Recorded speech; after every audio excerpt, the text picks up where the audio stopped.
Hello everyone, I'm Vivi and welcome back to some Sly Cooper. We have the Cooper Gang, who for some time have been and probably still are wanted thieves. To what extent is a mystery. They did after all stop criminals like the Claw Gang, stopping that whole illegal spice operation. They even dealt with Clockwork himself, and of course the Fiendish Five altogether. But one thing we never actually thought about, or maybe you did, how does the gang survive? In other words, how does the gang make money? Sounds a bit funny, doesn't it? We have the brains, the muscle, and Sly for his agility. They always seem to be traveling across the world, going on heists, and they manage to stop bad guys at the same time. And yet, they figure out a source of income. How are they even paying for that gas? Are they even paying for gas? The very first time I booted up Sly Cooper Thieves in Time, apart from being wowed by the whole new 2D art style, one scenario in that prologue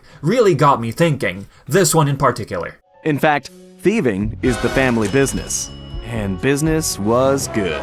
Thieving is the family business, and business was good. Just going off the top of my head, if thieving meant stealing priceless items and then reselling them, well, we could think of a few things which could have converted to good money. Her Majesty's Big Bag of Crown Jewels, Walk of Fames, fishing out actual wallets if anything, the Venus de Wallow from Comic Issue 1, casinos even, Bentley's so-called card-counting tricks.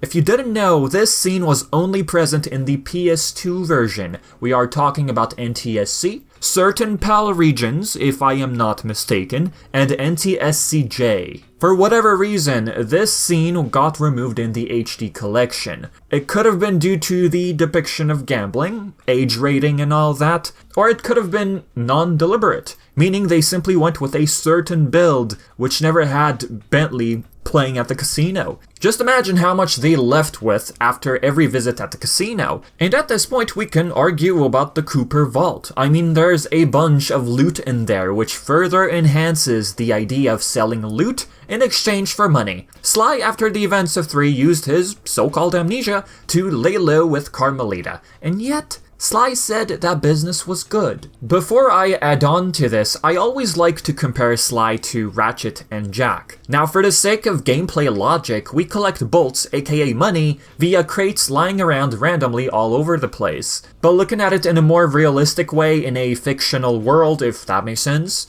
Ratchet is a hero. That alone, his status in the galaxy could have granted him wealth. Let's not forget that he also owns a garage on Veldin. Now obviously him getting customers wasn't made evident, but the comics could prove otherwise. As for Jak, similar to Ratchet, he helps protect the city at this point, and just that factor alone could grant him monetary rewards. As for the Cooper Gang, their situation is more unconventional. Sure, they managed to stop bad guys from Interpol's wanted list, but are we really to believe they get monetary support from that, considering their reputation? Yeah.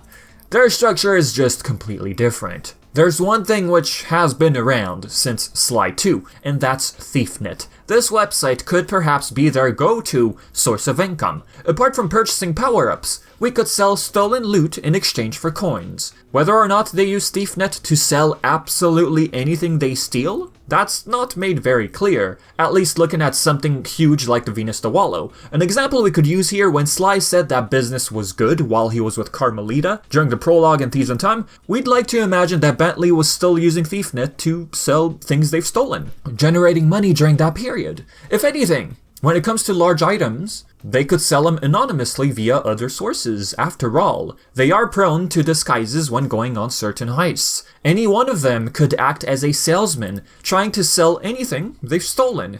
Another source could be Murray's outings. He does seem to have a passion for wrestling and racing. Prizes can range from trophies to actual monetary rewards. With that said, how do you picture the Cooper Gang generating income? Is this something you've wondered about, if ever? Leave your thoughts in the comments section below, and as always, a big thanks to my patrons for supporting the channel, and thank you to all of you who tuned in, and like usual, I've been Vivi, and until next time.